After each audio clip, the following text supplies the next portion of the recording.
میرے خوبصورت شہر ایبٹ آباد کے خوبصورت دلیر غیرت مند پڑھے لکھے پاکستانیوں، السلام علیکم۔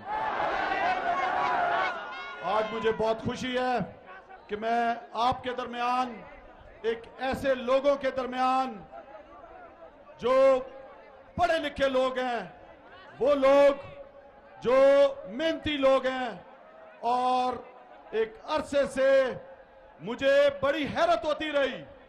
آپ یقین کریں، جب بھی ہزارہ کی بات ہوئی تو دماغ میں آتا تھا کہ یہ تو نون لیگ کا گڑھ ہے۔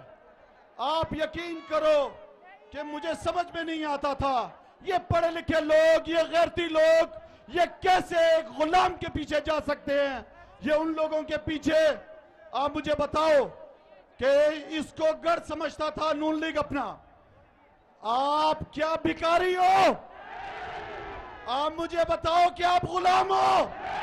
کیا ہزارہ کے لوگ غلام ہیں؟ کیا آپ بکاؤ ہو؟ آپ شکر ہے اللہ تعالیٰ کا، آپ کو پتہ ہے پاکستان کا مطلب کیا؟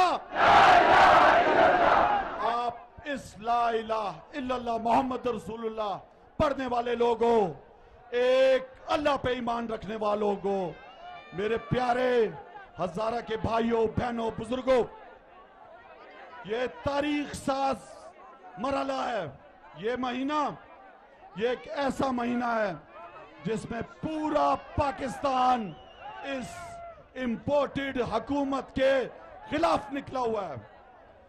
میرے ہزارہ کے ایبٹ آباد کے پیارے پاکستانیوں، یہ جو سازش کی گئی، آپ سب کو پتہ ہے کہ پہلے یہ جو چور ڈاکو، یہ غلام جو پوزیشن میں بیٹھے ہوئے تھے، یہ مان ہی نہیں رہے تھے۔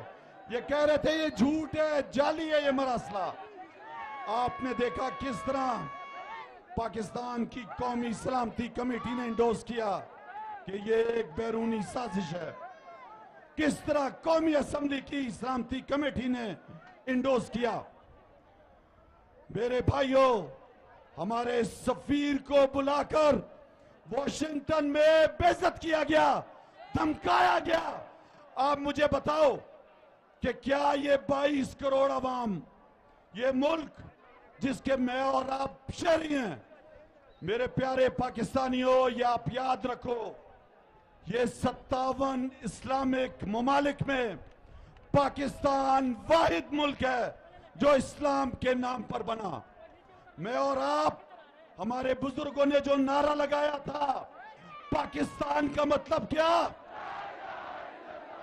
نوجوانوں، بزرگوں، یہ لا الہ الا اللہ محمد رسول اللہ کے نام پہ بنا ہے۔ یہ ملک اس لیے بنا کہ یہ اسلامی فلاحی ریاست بنے گا، یہاں پہ امیر اور غریب کا فرق ختم ہوگا۔ اس ملک کی عزت کو، غیرت کو بیچ دیا گیا، یہاں پہ غلام خریدے گئے۔ میرے بھائیوں، گھٹنے ٹیک دیے ان لوگوں نے جنہوں نے 30 سال ہمارا اور آپ کا خون چوسا۔ میرے بھائیوں، بہنوں، جب میں نے رولنگ دی، آپ کو یاد ہے وہ رولنگ کس لیے دی؟ وہ رولنگ اس لیے دی کہ پاکستان میں ایک جمہوری حکومت کو ختم کر رہے تھے۔ میرے بھائیوں، عمران خان کا کیا قصور ہے پتہ ہے آپ کو؟ عمران خان کا یہ قصور ہے کہ انہوں نے آپ کو کسی کے آگے جھکنے نہیں دیا، نہ خود جھکا، نہ خود بکا، نہ اپنے پاکستانیوں کو کسی کے آگے جھکنے دیا۔ میرے پیارے پاکستانیوں، عمران خان کا یہ قصور تھا کہ انہوں نے ہمارے پیارے نبی صلی اللہ علیہ وسلم کی حرمت کی بات کی۔ ان کا یہ قصور تھا کہ انہوں نے اقوام متحدہ میں کھڑے ہو کے اسلامو فوبیا کا مقدمہ لڑا۔ ان کا یہ قصور تھا کہ وہ پاکستان کو علامہ اقبال کی خودی کی طرح آزاد اور خود مختار بنانا چاہتے تھے۔ ان کا یہ قصور تھا کہ وہ ایک آزاد خارجہ پالیسی بنانا چاہتے تھے۔ میرے پاکستانیوں، ان کا یہ قصور تھا کہ جو پاکستان کا اساس ہے، 22 کروڑ عوام کے ساتھ